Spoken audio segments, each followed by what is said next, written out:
This is the OTB Television Network, a service of Capital District Off-Track Betting.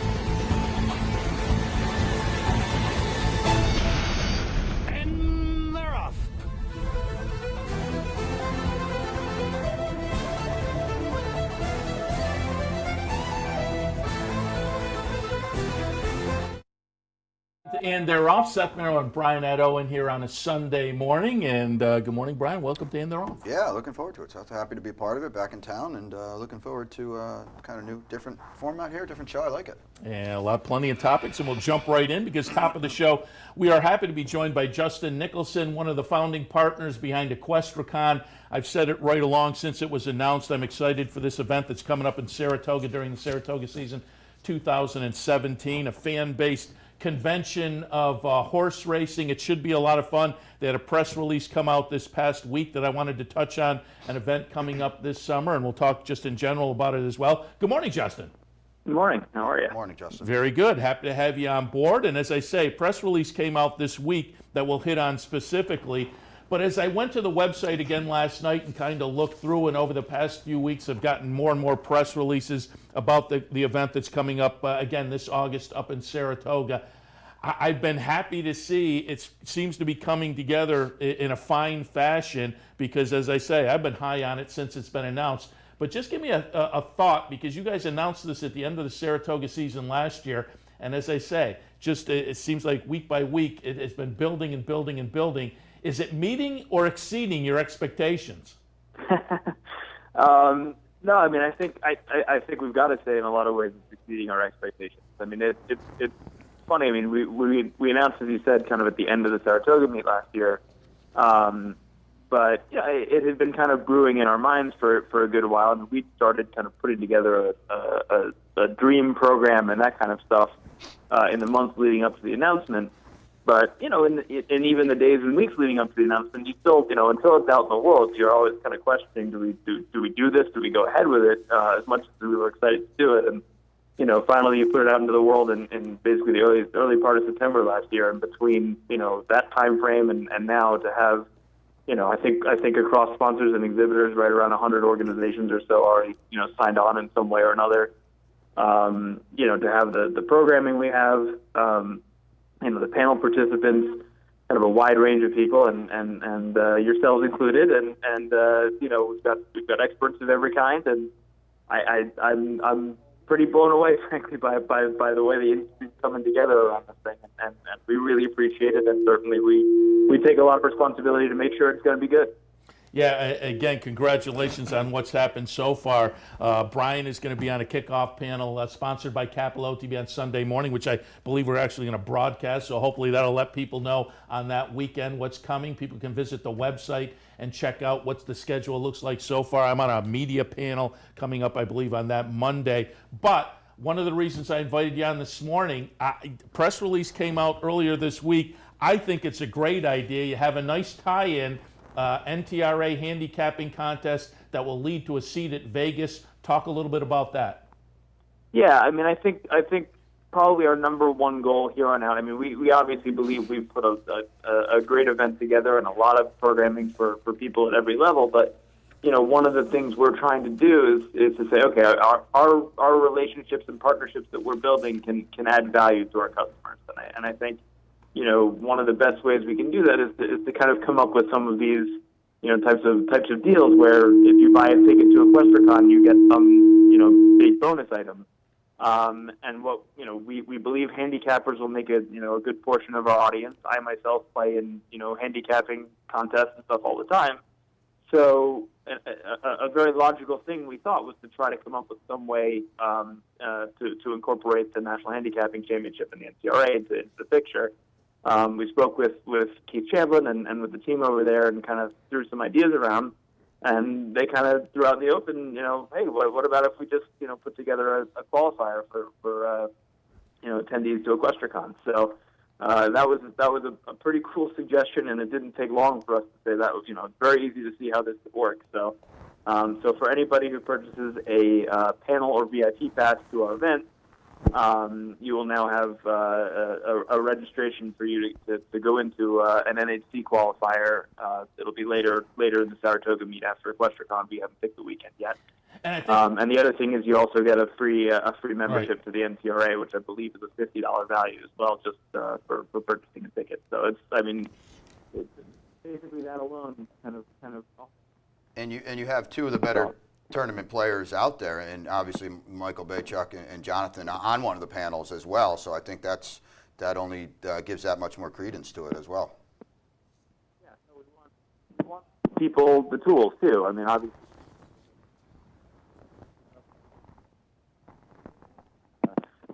nope, I think we lost Justin. Justin, I think we're losing you. If you can hear us, we're having trouble hearing you. So I think there we go. He's back. Although you were there for a second. Now we got Now you. we got you. Yeah. Now we got you. No, I think with the Sunday workshop and the Monday tournament handicapping workshop, we're going to have a lot of tools for this event. So I'm looking forward to kind of helping arm people to go and compete for an NHC spot. All right, and it seems like we're having a little phone trouble, so we'll wrap it up. But the game plan is going to be, again, I'm high on it, and as I say, Capital OTB is sponsoring that first panel, so we're going to plug you guys in fairly regularly as we progress up to it to kind of keep people alerted. Folks can visit the website to see the schedule of panels. It kind of goes through novices, brand new fans, to hardcore bettors, covers a lot of that. There's social events, there's great panels. And again, folks can visit the website to pick up tickets as well, too, correct? Yep, absolutely. So the website's equestriacon.com, and there's a page with buy now link with all the ticket packages. And we think basically any level you want to come in at, there's going to be stuff for you to do, from activities to panels to all kinds of social events, networking. I mean, we believe we've put on a great show for everybody, so we're looking forward to delivering. Yeah, as I say, I'm looking forward to it too. I have been since you announced it at the end of last year. It's coming together great. As I say, we'll plug you guys in as we move forward. Justin, thanks for the visit this morning, and again, we'll talk in the future. Take care, Justin. Sounds good. Justin Nicholson, EquestriaCon. Again, go to the website. You can check out the panels. Brian's on that opening panel. That's a handicapping panel Sunday morning. I'm on a media panel on Monday. There's some Tuesday events as well. And there's social things going on around town, It's also exciting. tied in. Yeah, it should be a lot of fun. And as he hinted at and mentioned, with over the interest seems to be blossoming. A lot of people, industry people, have seemingly gotten on board this and are really supporting it. So and to have it in Saratoga, I mean, you couldn't do any better than Yeah, that. I think So it's going to should be a lot of fun. We'll Yeah. keep people abreast of it as we get closer. All right, I'm going to go to a tape piece now, and I'll tell the guys in the control room. They can go right from that into the next commercial just to speed things along a little bit. But when we were down at Gulfstream last Thursday, a week ago this past Thursday, we were up at Palm Meadows, which is just a beautiful training facility. We talked to some of the various trainers who train there just to get their take on it. Horses come out of it with good fitness. There's a great turf course there. A lot of the well-known names, Chad, we talked to Chad Brown there. Last year we talked to Kieran. Our friend Chuck Simon is based over there, a locally grown guy. But we talked to some of the trainers about Palm Meadows and put together a little piece. And I will say our friend Mick Richards put it together when I thanked everybody on the set last Saturday. I forgot to thank Mick. He was standing like 3 feet away from me. right? We get up there. He says, "Hey, what?" I said, "You should have said something. Don't be modest. Say something." But Mick was down there with me, and he puts all the tape stuff together. He does a lot of commercials you see on the network and everything. Does a great job. But he put together this Palm Meadows piece as well. So this gives me a chance to rectify last week. Thanks to Mick Richards for his help last Saturday and Friday and Thursday as well. But we'll go to the Palm Meadows piece. Go to a commercial. When we come back, Dave Grenig will do a little recap of the stakes action at Aqueduct. Right after this. Stay with us.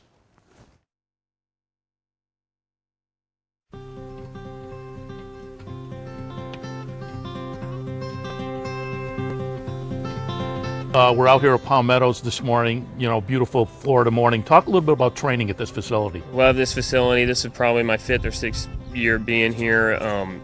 State-of-the-art barns, great main track, great turf course to train on. We don't really come down here to do well at Gulfstream. We come down here to train here at Palm Meadows and get our horses ready for Keeneland and Churchill, Woodbine, and when they leave here, they're ready to run at the highest level wherever they go.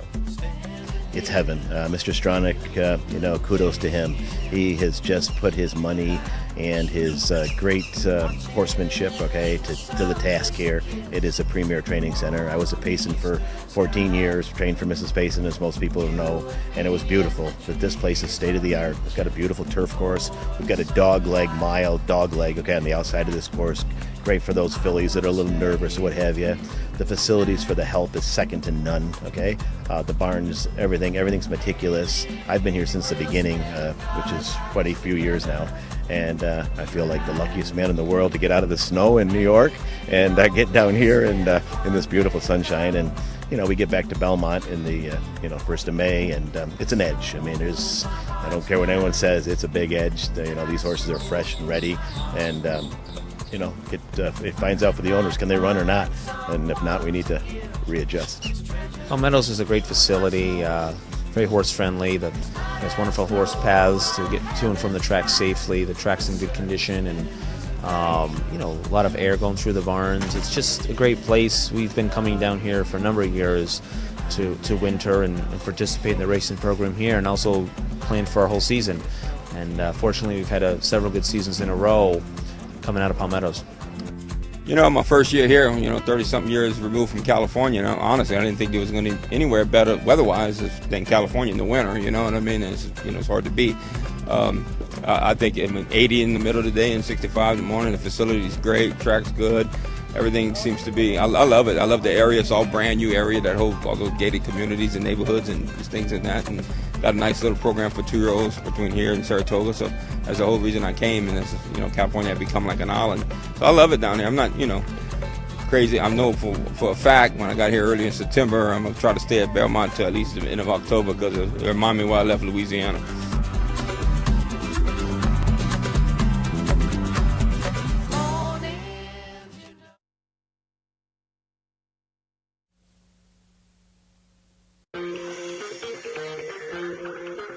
You're watching And They're Off on the OTB TV network. If we split up, I'm going with you guys.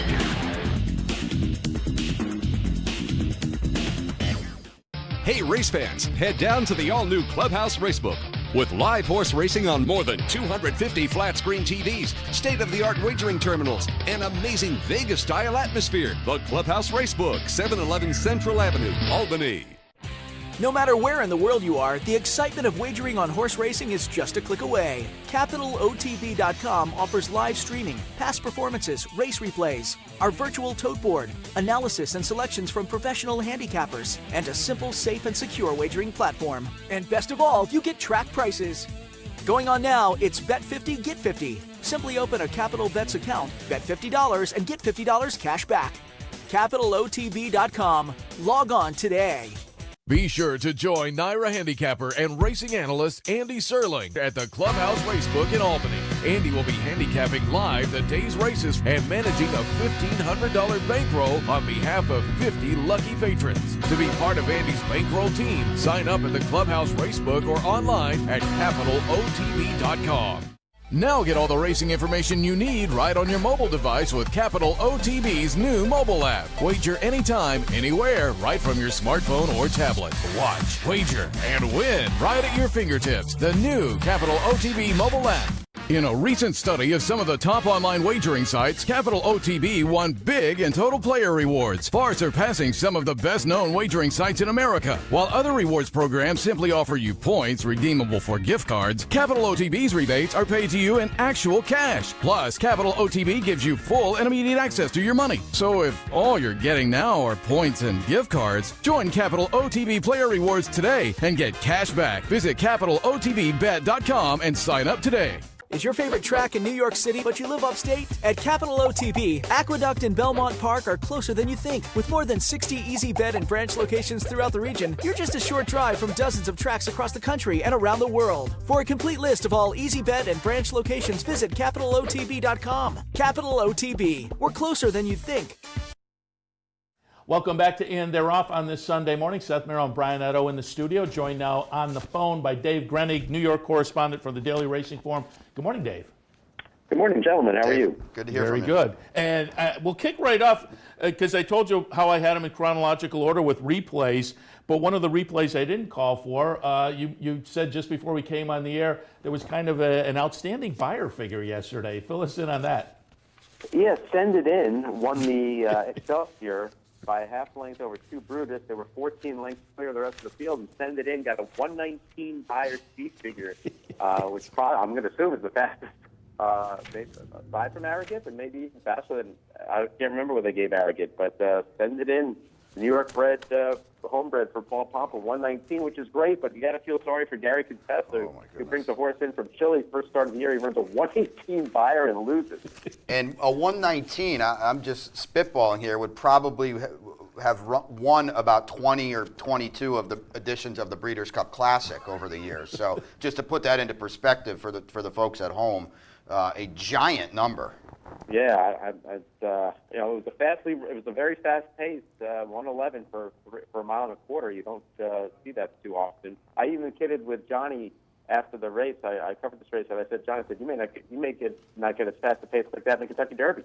It went 23-2, 47-1. That's like, with the new system here, the early pace fractions for the Kentucky Derby aren't like they used to be. I think that's a very 47-1 might be the half mile in the Derby.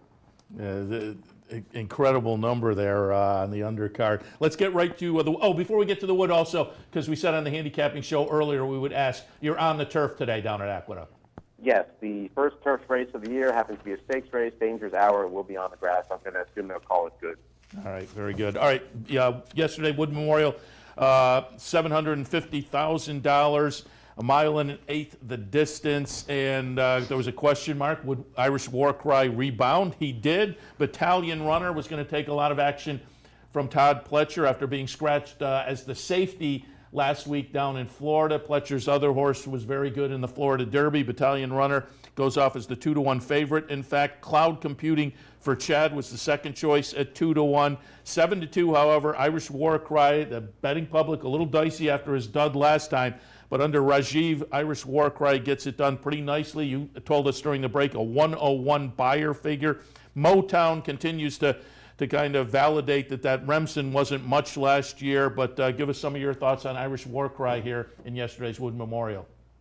Well, the key for this horse being successful at these 2-turn distance races was whether he would be able to relax. He wasn't able to do that in the Fountain of Youth.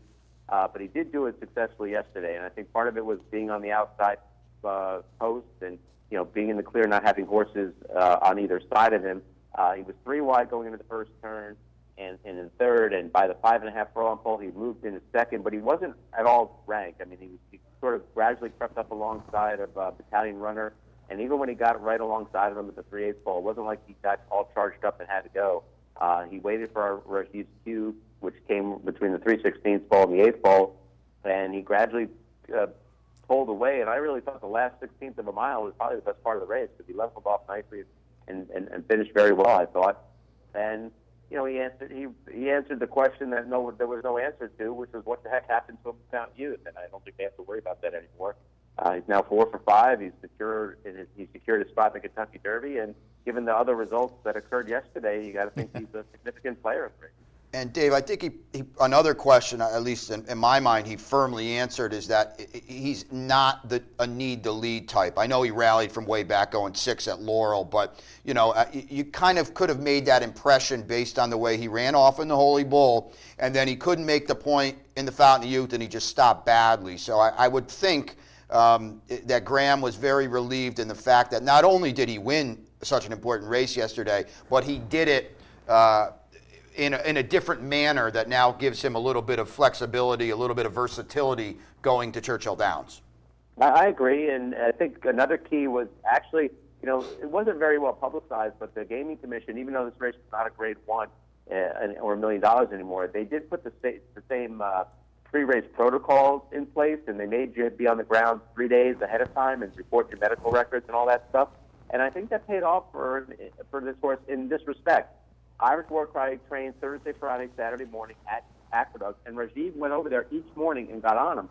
And Graham said after the race, Graham Motion said, he's never done that before. Had a jockey get on his horse 3 days in a row to gallop him, but he was he was convinced that this horse could be rateable and relaxed, and he wanted to convince Rajiv of the same thing. And he put him on in the morning just to get a feel of how sensible a horse he was. And I think that gave Rajiv some confidence in the running of the race that, we don't have to be in front, and we don't have to, once we make the lead, keep hustling them along. And I think that actually panned out for them very well. Nice to see a big win for Rajiv, who's still on the comeback, I would say, from that injury. Does he stick with the mount for the Derby? I can't imagine. I hope so.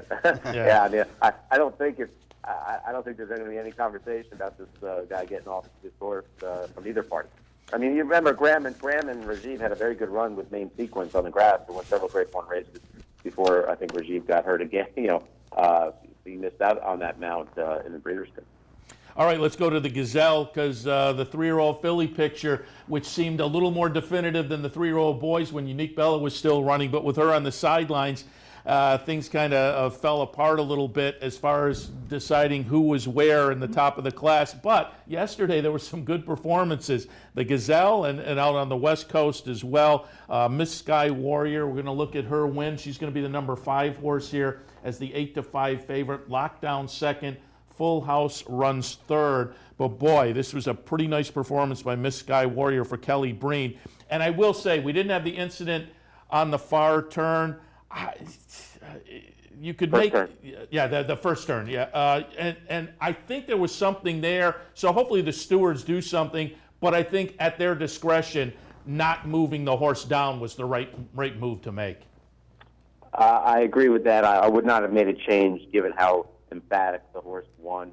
I don't think it cost Full House any position. They ran 1, 2, 3 around the racetrack from stem to stern, and I could see Paco getting a little bit of a fine here, probably a well-deserved one, but I wouldn't have made the change either. This Sky Warrior should go off as the, first, second choice in the Kentucky Oaks, I would think. I mean, I've never really warmed to this filly. I can't explain why. I think it's because I wasn't that impressed with her temptage, but and maybe the caliber of horses that she's been beating. But the 2 races this year have been very good. You come off the bench and run against 13 other horses in the Devona Dale, and you beat them. Then you ship back to New York and just destroy this field. And I like Full House more than I like Lockdown, but I thought they were 2 decent horses. But the division is just not very deep. But she's doing what she's supposed to do, and she just crushed this field. The fractions were very similar to the Wood, maybe a little bit slower final time, but she was also just easing away from them. I mean, obviously, Irish Warcry had to do some running in the last 1/8 of a mile. This Sky Warrior just had to be geared down, really. And I think the knock on this race would be the fact that Lockdown was looking to lay down late, and no one could go past her. So, but Miss Sky Warrior, with their 4 in a row now, all graded stakes races, maybe 5 in a row, I guess, and she should be very well respected in the Kentucky Oaks in what looks like a pretty wide open.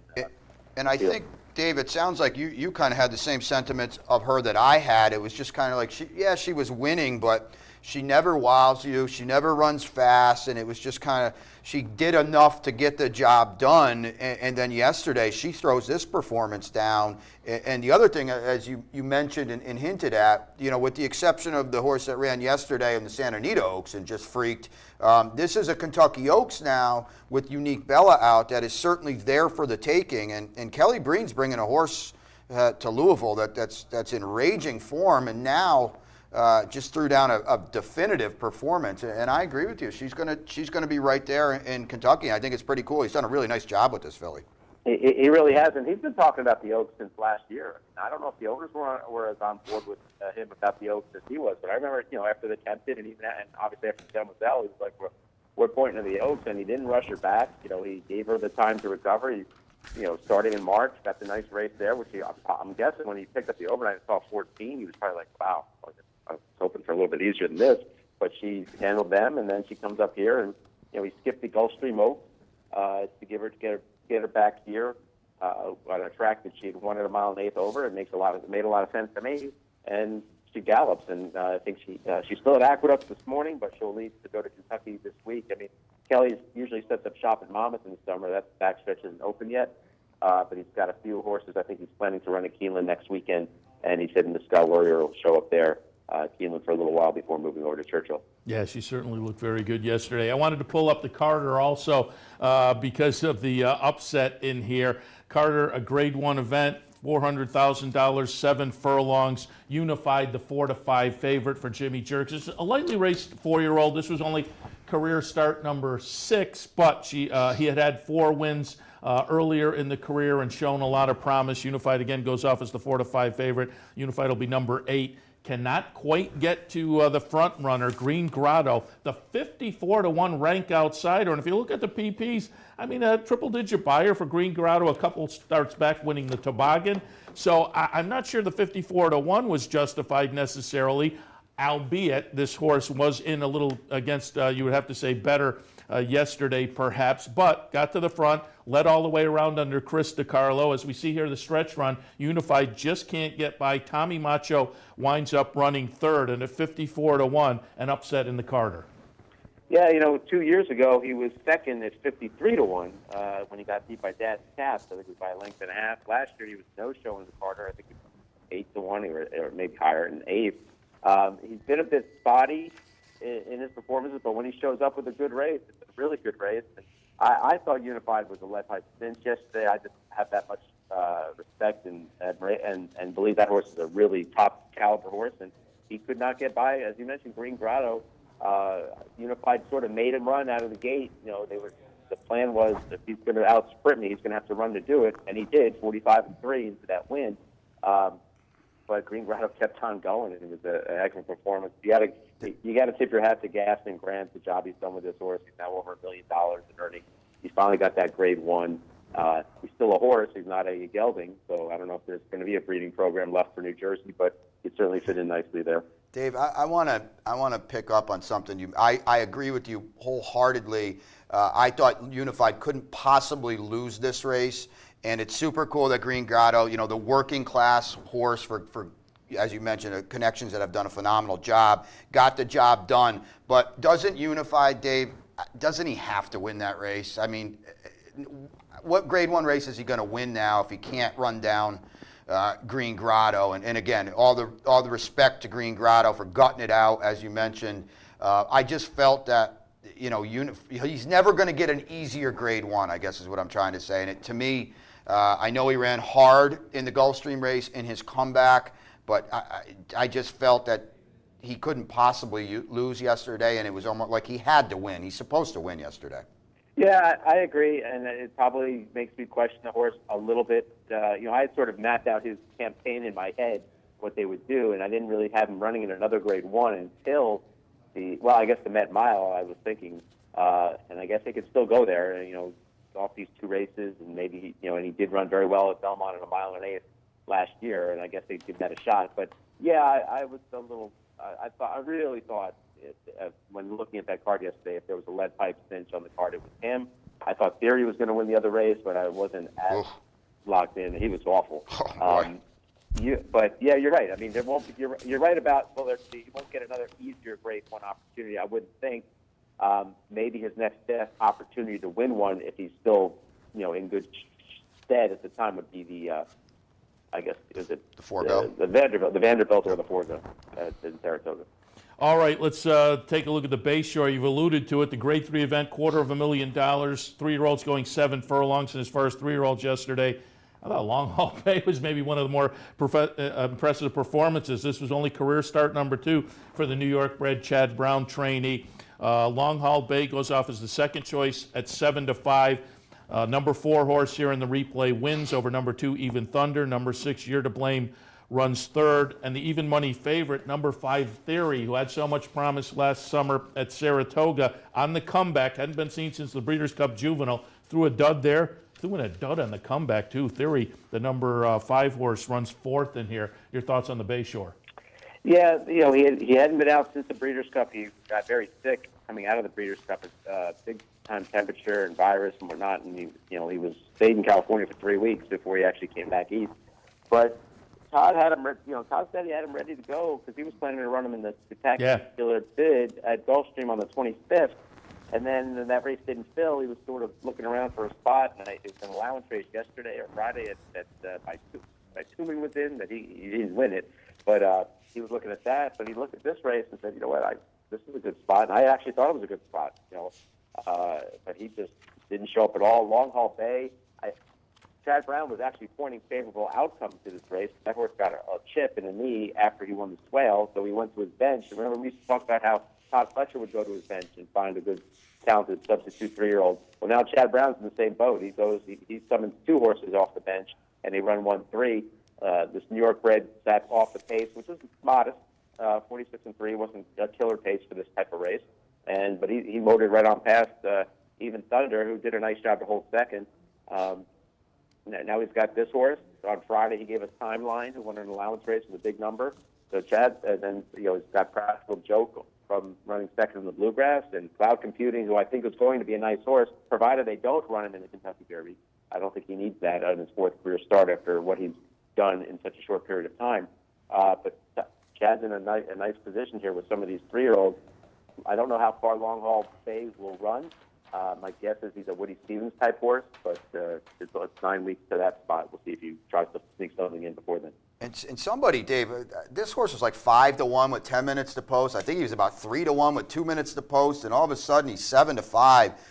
Someone unloaded on him. I don't train horses. I don't pretend to, but it just seems like, and who am I to question Todd Pletcher, who's obviously, as we know, as good as they come. But, boy, Dave, it just seems like they're trying really hard to ruin theory or what? I mean, he was going to be injured and off last year, and then all of a sudden he's in the juvenile, and now you're saying he was sick, and it just seems like they've asked this horse to do an awful lot when maybe not running would have been a better idea, or at least late last year. Now, I just thought it was, on paper at least, and obviously you're in the know way more than we are, but just on paper, I thought off of what happened late last year and coming back, it was a tough ask for a horse that went wrong pretty quickly last year.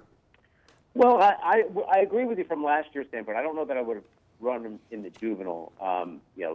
It was weird because they did tell me. I mean, this was the day after the Travers, and Elliot Walt said that we have theory. We sent him home. He's out of training, right? Yeah. Okay. We were taking him out of training for a little bit, and then when they went over him, they didn't find anything that was too terrible. So they got him back into training and sort of rushed him, I guess, to get to the Futurity. He ran a nice race in the Futurity, but I think they underestimated what they were looking at facing in the juvenile. And, it's one of those things that the juvenile, Breeders' Cup juvenile's in your backyard. Sure, you take a chance. I mean, I know Baffert's done that with some of those horses that are in California. The races here all run. But, to ship this horse across country and then try and get in that spot, I thought it was a big ass then. And the illness was really after that race. So, I mean, he was recovered by the beginning of the year. This was 4 months into the year, 3 months and a week into the year. You have to start somewhere. I thought, on paper, I really thought this was a good spot, and I'm sure they did too. That I agree with, yeah. And then it was, I don't know that I would have, shipped him to Kentucky to run in that allowance race because when you have this race in front of you after the spectacular bid didn't go. But whatever happened to him yesterday, I don't know. And now they have a big time regroup because I know that they think a lot of this horse, and now they have to reevaluate that theory. Well played. Sorry. Dave, as always, appreciate the visit. We got to move along, but we appreciate the recap of the action yesterday at Aqueduct, and we'll talk again. Sounds good, guys. Enjoy. Take care, Dave. Thanks. Dave Grenick from the Daily Racing Forum. And I'll tell the guys in the control room, we'll move the handicapping segment to after John White, because we got John White slated. So we'll head to a break. We'll come back. John White will recap some of the action out on the West Coast from yesterday right after this.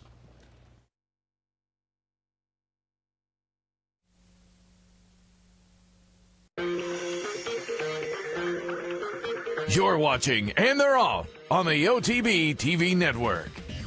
What would you do if you were stuck in one place and every day was exactly the same and nothing that you could? Conquistador Cielo puts ahead in front. Alomas Ruler on the outside is second. And Runaway Groom from Canada moves up. Runaway Groom alongside the inner two. Those three to the wire. Runaway Groom, Alomas Ruler, Conquistador Cielo, Runaway Groom in front. Not at the track and not near a computer? No problem. Wager with Capital OTB's Touchtone Wagering System and you'll never get shut out again. Capital OTB's Touchtone Wagering System is quick, simple to use, and guarantees your wagers are accurate and placed on time. For more information, visit CapitalOTB.com or call Capital OTB's customer service hotline at 800-292-BETS. Capital OTB's touch-tone wagering system.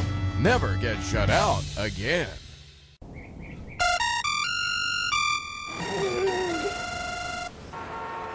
Come on. I want sales reports on my desk by Monday. Whoops. My bad. Love racing? RTN brings you every live simulcast on your home television, plus live video streaming and race replays on your PC and mobile devices. To order, visit rtn.tv. RTN, a breed apart.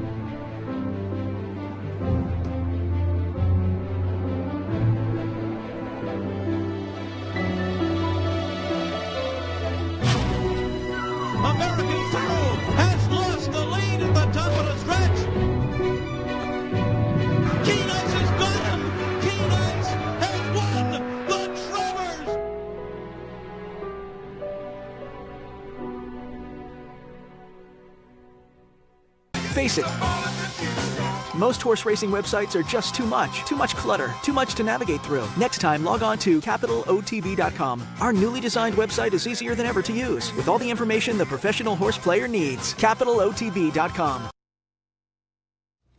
Welcome back to And They're Off on this Sunday morning. Seth Merrill and Brian Edo. Happy to be joined now by our friend John White from Santa Anita. Good morning, John.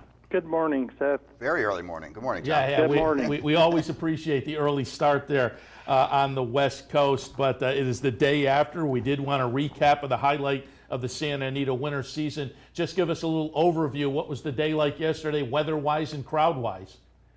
Well, it almost made sense considering how wet a winter that we had, that we actually had a little bit of rain early in the morning on Santa Anita Derby Day, which is very unusual. Of course, we did have a lot of rain last year and a sloppy track for Exaggerator, which certainly was the plus for Exaggerator, who seemed to relish those sloppy tracks, was lucky enough to get a sloppy track in the Santa Anita Derby, the Preakness Stakes, and the Haskell.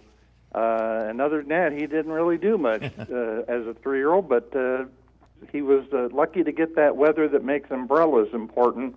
But we had a nice fast track and beautiful weather, good crowd on hand, and it was a fun day of racing. While the focus going into the day was on the Santa Anita Derby, the buzz coming out of the day, of course, was the tremendous performance by the filly in the Santa Anita Oaks Royal Woods. It was absolutely a goosebumper. Yeah, we'll get to that in a second, and Brian has already said that may be the Kentucky Oaks focus in a few weeks. But first up, let's take a look at the Santa Anita Derby, Grade 1 event, $1 million up for grabs, 9 furlongs to trip. Nice full field in here.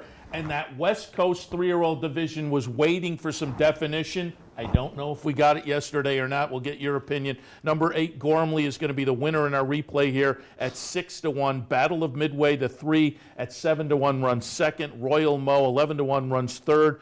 3-1 Reach the World, the Baffert horse that had a little bit of buzz coming in. I thought it was an okay fourth-place performance, but points-wise, he was not going to reach the Kentucky Derby. Iliad, the 3-1 choice, and it's showing that the betting public wasn't sure which way to go at 3-1, but Iliad winds up maybe a disappointing 5th in here. What was your takeaway from the Santa Anita Derby? Well, we actually got our definition in the Southern California 3-year-old ranks, but that was in the San Felipe, because there was your Kentucky Derby horse as far as I'm concerned, and that was Masterly, and it was proven even further yesterday, because I don't think there's any question Masterly would have won and won easily, because when you look at the Beyer speed figure, he got a triple-digit Beyer in the San Felipe, and then Gormley, mediocre 88 for winning the Santa Anita Derby. Wow. I mean, it really tells you that, I just think Masterly was the one, and it's just a huge setback for the Southern California 3-year-old ranks that he being Masterly got hurt. That said, I mean, you've got Gormley, who's in the hands of a trainer that's won the Kentucky Derby with John Sheriffs, pulling off the upset to defeat my pick in the race.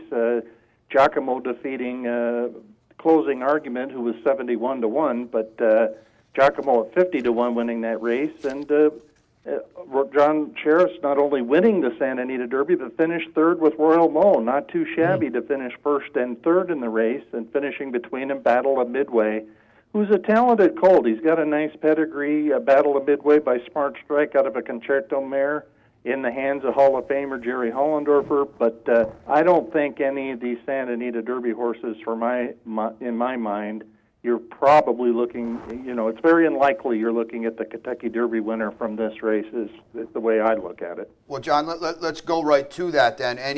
You're on hand out there. Are both of the Sheriffs going? I know Battle of Midway, as you mentioned, lightly raced. I mean, is Jerry Hollendorfer said he's going? I mean, has the dust settled out there yet after this race? I know it's just a day later. Connections Intent, have they said we're forging on? Well, Gormley's going. Obviously, okay, sure. And then Battle of Midway, I would say probably at this point, although with only 4 starts under his belt, there's that to be a little bit of a concern. But I would say he's going because he's got the points. Royal Mo right now is on the outside looking in, but Dottie Sheriffs, who is John Sheriff's wife and is the racing manager for the owners, Mr. and Mrs. Jerry Moss of Zenyatta and Giacomo fame, has said that they would hope he would get enough points to run. And so Royal Mo, if he can, I think they will run him in the race. And is it safe now that, is it fair to say, because I really do think Iliad's a brilliant horse, but I think it's safe to say that will be shown at 1 turn and not 2? I would say all indications are that's the case. I would think even the connections will come to that realization, and will probably look at shorter races for him. He only got beat 2 lengths, and he did end up going off as the favorite, which I was glad, since I made him the 7-2 favorite on the morning line. And all the way up until the last minute, it looked like that Reach the World was going to go off as the favorite, but enough late money came in on Iliad, he did go off as the favorite in the race. And it was difficult for me to make him the favorite because I knew that people would be lining up to be betting against him, but I didn't know which one they would be betting against him with. It could have been Reach the World, it could have been Battle of Midway, I mean, it could have been American Anthem. I mean, going into the race, I didn't know which one of these kind of up-and-comers was going to get the play, which is why I basically made all of them 5-1. And but I made Gormley the second favorite at 9-2, and he went off at a pretty nice 6-1. I mean, when you consider his credentials going into the race, that really was not that bad of a price on him in that race in my book.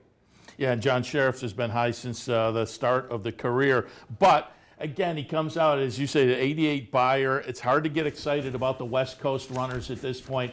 Give us some of your thoughts, though, on a year where, and yesterday didn't help matters any, this 3-year-old crop just has not stepped forward and kind of stated, here's the 2 or 3 you really got to look at. Who are you looking at now going towards the Derby? Well, again, it would have been Masterly, and it just shows you what a huge, defection he is from the Kentucky Derby picture. But you're right, Seth. I mean, this just looks like, it was a redemption day for Irish War Cry and Gormley. I mean, 2 horses that have been so disappointing going into yesterday. Gormley running such a disappointing race in the San Felipe when he got beat almost 10 lengths, and then Irish War Cry. I mean, you talk about up and down. He runs a 101 buyer speed figure and just looked, I mean, it wasn't just the speed figure, but he really was impressive visually, I thought, in the Holy Bull. And don't forget, he was beating the 2-year-old male champion and the Breeders' Cup Juvenile winner, Classic Empire, in that race, not to mention Guinevere. I mean, that wasn't exactly a weak bunch he was drilling that day. And then he goes to the Fountain of Youth, looks like maybe he's a budding superstar, possibly even. He'd won 3 races, undefeated, and just absolutely lays one of the biggest eggs you'll ever see, gets beat almost 22 lengths. He goes from a 101 buyer to a 63 for Pete's sakes. And then he rebounds in the Wood Memorial. He rated kindly. I thought it was just a terrific ride by Rajit Mirage.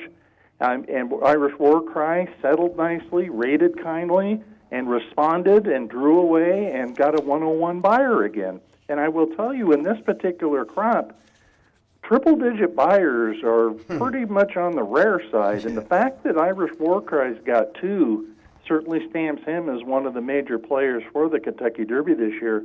But I have to say, a colt that I'm looking at, and I'm hoping he's going to come, because we don't know for sure he is coming, but if he does, I think he could have a big say in the race, is Thunder Snow. Yeah. If there's ever a year that we could be looking at a possible foreign horse to win the Kentucky Derby, this could be the year. Yeah, because I think the Japanese horse he beat was pretty nice. And Exactly. So I agree. All right, let's go because we got a couple of minutes left, but I want to touch on that race we've already alluded to as being one of the best of the weekend, and that's the Santa Anita Oaks. We watched a little bit earlier with Dave Grenig, the Gazelle in New York. Miss Sky Warrior looked pretty good there. And with Unique Bella going to the sidelines, we're now looking for definition in the 3-year-old filly division, moving to the Kentucky Oaks, and certainly these 2 races helped. Paradise Woods, the number 3 horse, career start number 3 for Richard Mandella. Paradise Woods runs away and laughs at this field at 8-1. I will say, running second as the favorite, a well-beaten second at 4-5, the number 4 Abel Tasman. And we talked a little bit about it when we had you on last time, John.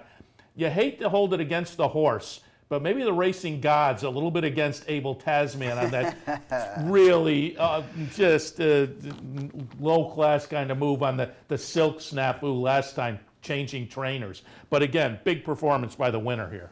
Well, what you say about Abel Tasman, I will tell you this. This is the only horse that Bob Baffert has ever trained that I'm not rooting for. Yeah.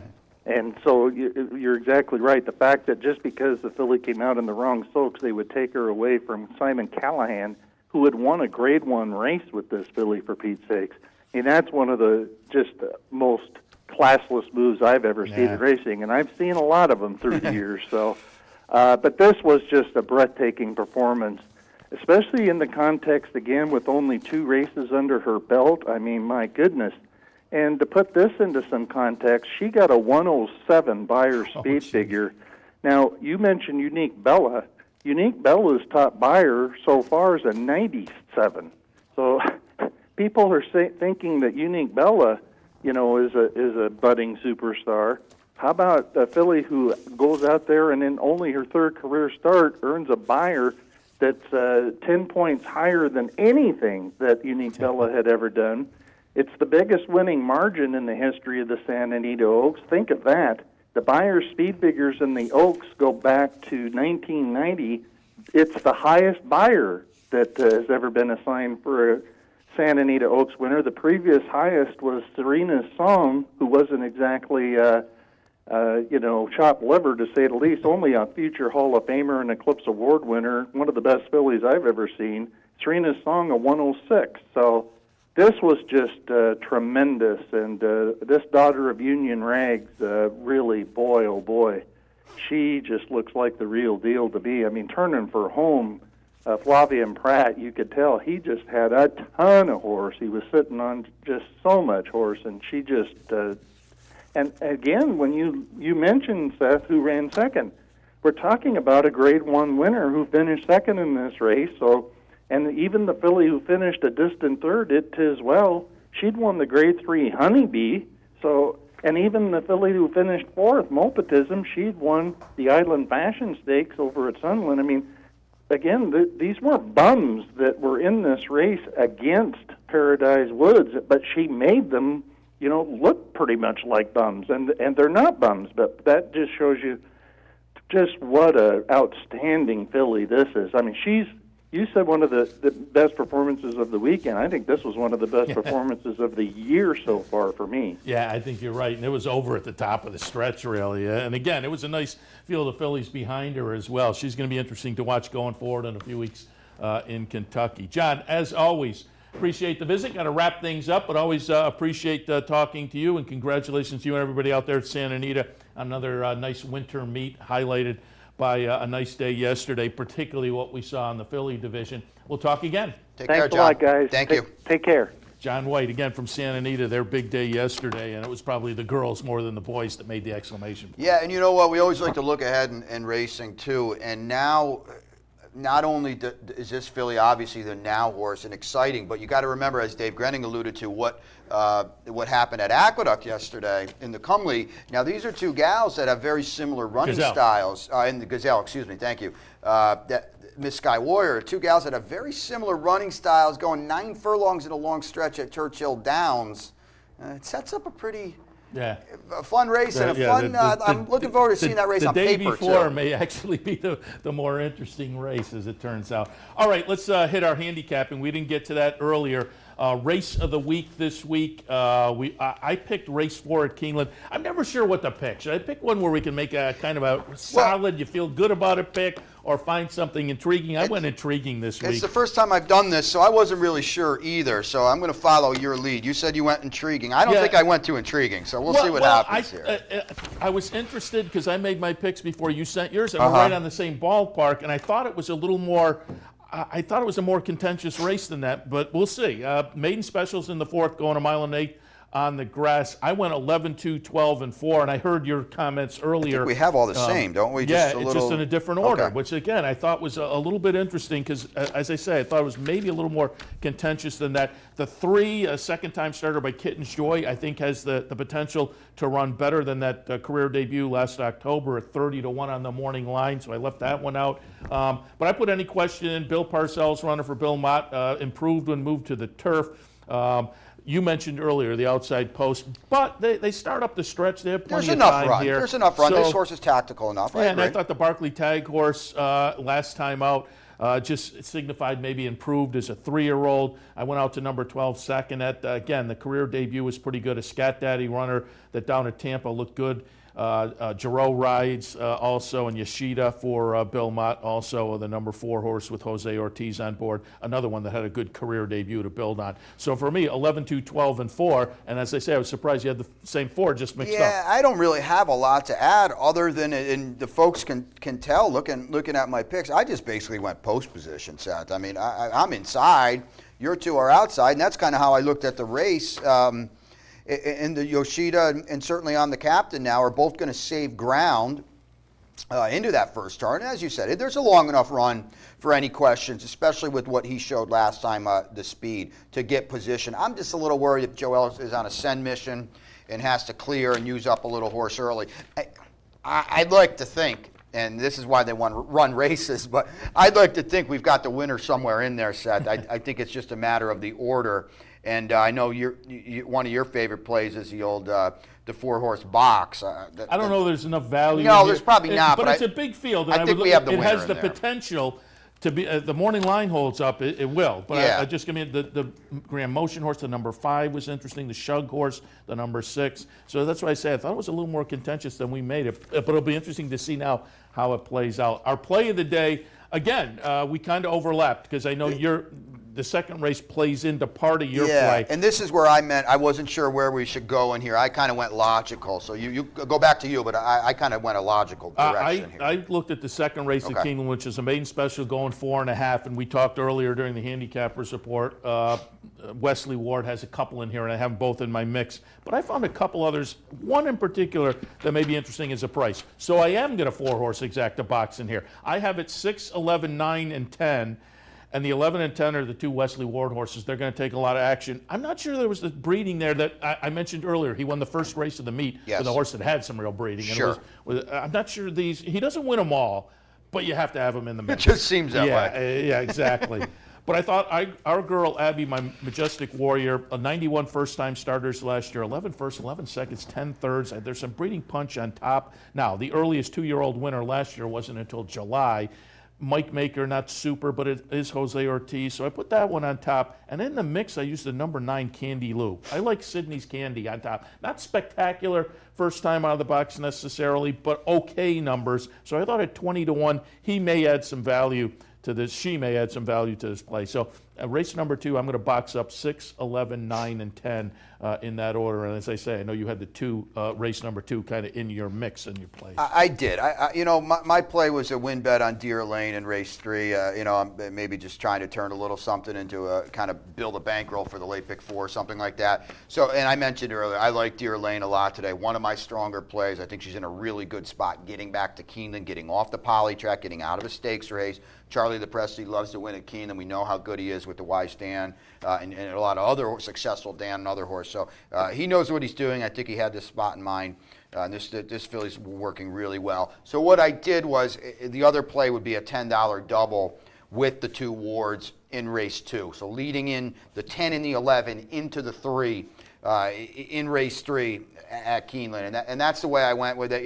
It's not going to set the world on fire. It's not going to blow up your Capital OTB account, but hopefully we can put a few bucks in there for bigger plays down the road today. Again, late pick 4 at Keeneland, the pick 5 at Keeneland, things like that you could use to get into. So that's what I went with. And we'll go right to the Bluegrass now. And the guys, I think, caught on to that, so I will skip the last break I was going to ask, but I guess we're good to go there. The Bluegrass yesterday, I wanted to recap that as well as part of that 3-year-old stakes mix. I don't know whether we have a lot to talk about. Well, you lay it down and I'll pick up. I have a couple things to say. Practical Joke and we're going to watch a stretch run here. It's IRAP, the number 6 horse, winning at 31-1, the second longest price in the field of 7 for O'Neill and Redham. Practical Joke for Chad runs second at 7-2, and McCracken is maybe the one at 8-5, the number 2 horse off the comeback, off a little bit of a ding, missed the Tampa Bay Derby, obviously. J-Boy's Echo also disappointing, running 4th in here at 5-1. Taprit disappointing, running 5th. So more notable here than the winner is the disappointments in this race. Couple things. I don't disagree with that. But if we're going to get to it, I still have. I've never come out of a race where I could care less about the top 2 finishers. Practical Joke is not a 2-turn horse for me. He's probably going to go on to the Derby, but IRAP was a maiden. I get all of that. J-Boy's Echo, as I mentioned to Anthony yesterday, and he is my horse for the Derby. I've been following him for a while. The college basketball terms, he already won his conference tournament. He won the Gotham. He's in the Kentucky Derby. This was a means to an end yesterday. Dale doesn't have him cranked. Let's get a good spin around the track. All systems go in Louisville. McCracken, a little disappointing because he did need to run. McCracken actually needed points, so I think he got him yesterday. He's going to be all right. But if you're a fan, I'd be a little worried. But neither of these horses, Seth, got their pace yesterday that they need, that they will get in Kentucky. Again, I can't imagine Ian Wilkes or Dale Romans had the screws cranked at all for McCracken and J-Boy's Echo. McCracken off a little injury as well. I really think 4 weeks from yesterday, these are the 2 horses out of everybody we saw yesterday. These are the 2 horses with the biggest move forward in them. I don't disrespect Irish War Cry at all, but now I think we kind of know what he can do, and that's run a pretty fast race on his day. But I think going forward, J-Boy's Echo and McCracken, at least for my money, are the 2 horses 4 weeks from yesterday that are eligible to move this much up the ladder. Whereas, back to Santa Anita, we talked to John White. Gormley is what he is. He's moderately fast in a bad division out west. He's going to win a race or 2. How is McCracken looking? You just pulled it up. Yeah, 15. Okay. He's 15. So he's okay. He's in. Mission accomplished yesterday. Ian probably would have liked to have seen him close a little bit better, but they kind of walked up front. He's going to get pace in the Derby. I understand if everybody at home is saying, Brian, a maiden won and a horse you don't think can go 2 turns finished second. So I kind of look foolish telling you I like the 3rd and 4th place finishers. I just feel set at the end of the day, those are the 2 horses going a mile and a quarter at Churchill Downs that are going to move forward. I like J-Boy's Echo going in. I would have liked to have seen more, but I can't argue with somebody who has exactly your thought because I'm in the same boat, and we're going to look at my top 5 now for the Kentucky Derby. I mentioned it last week. I have Gunnevera on top, so I'm in the same boat. I thought he's in my mix.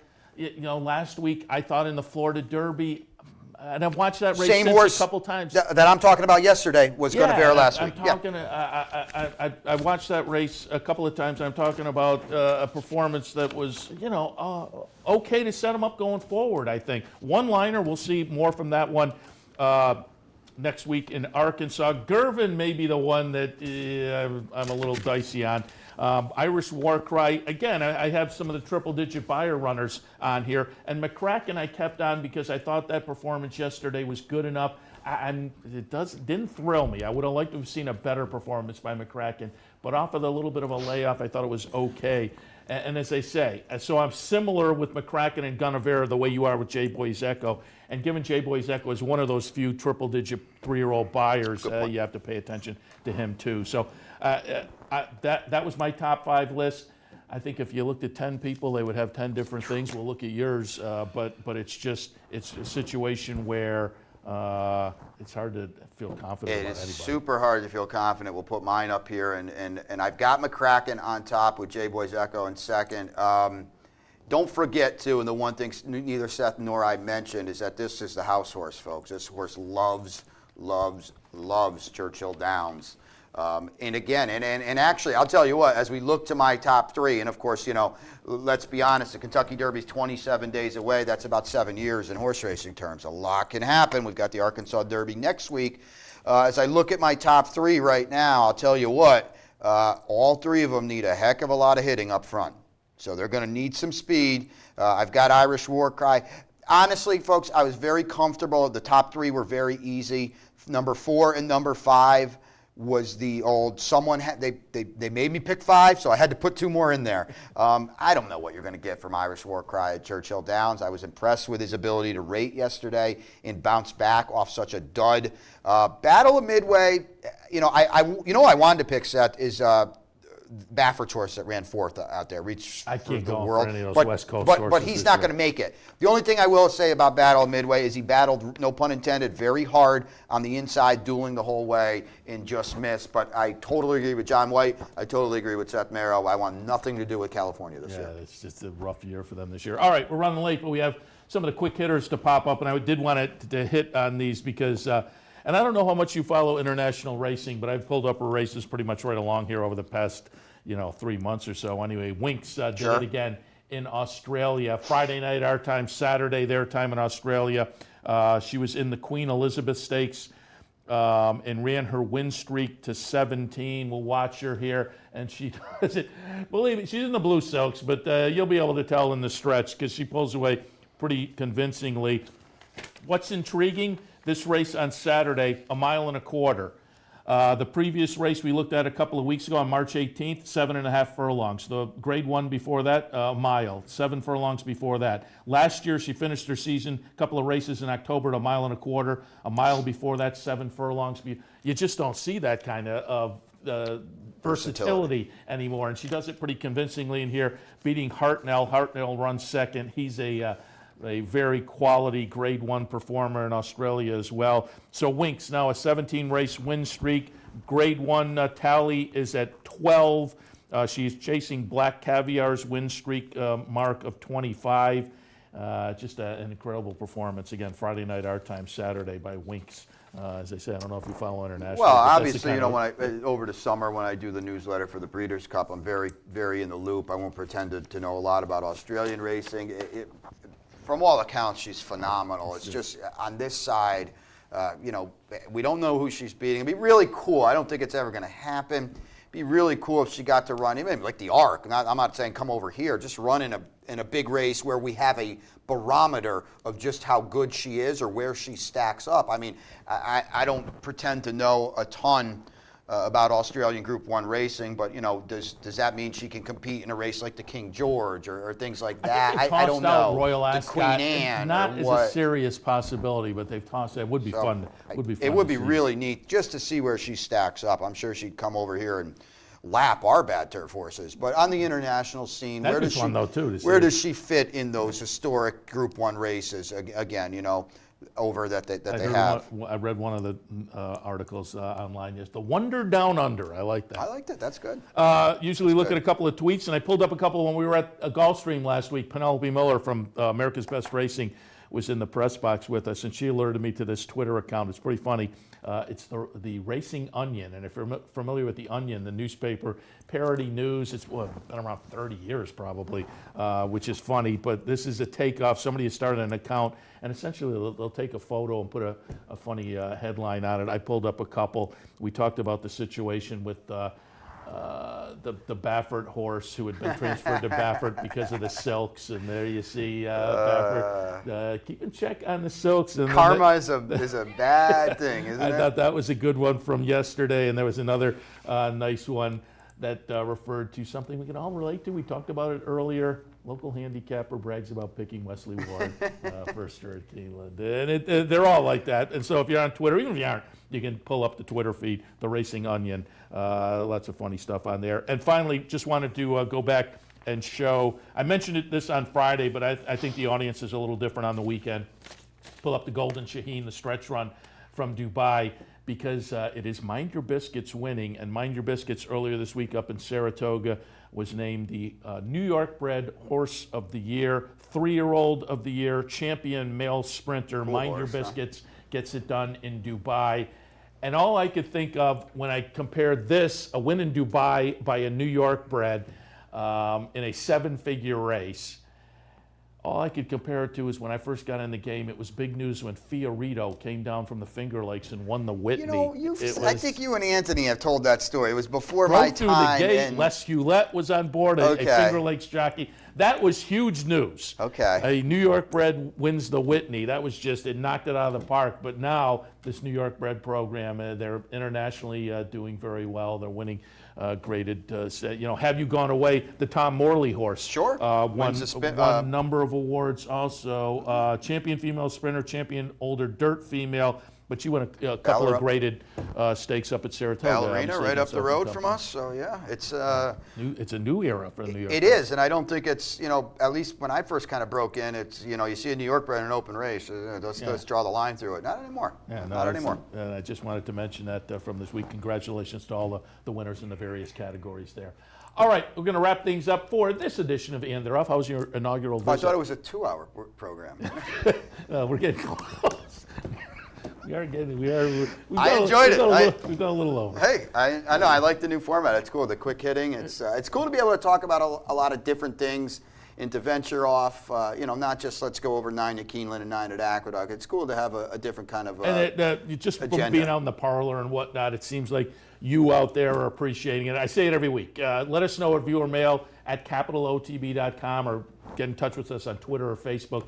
If you have comments, questions, suggestions, if you like the format, if you want to see a topic, we would love to hear from you. Viewer mail at capitalotb.com. Don't forget, Andy Serling in the house in just probably about 45 minutes. Andy Serling live here at the Clubhouse Racebook, 711 Central Avenue in Albany. We'll have some cut-ins during the afternoon here on the network as he makes his picks and plays with his $1,500 bankroll. All right, time to wrap things up for And They're Off on this Sunday morning. We're here every Sunday from 10 until 11 a.m. Thanks for joining us. We'll see you again next week.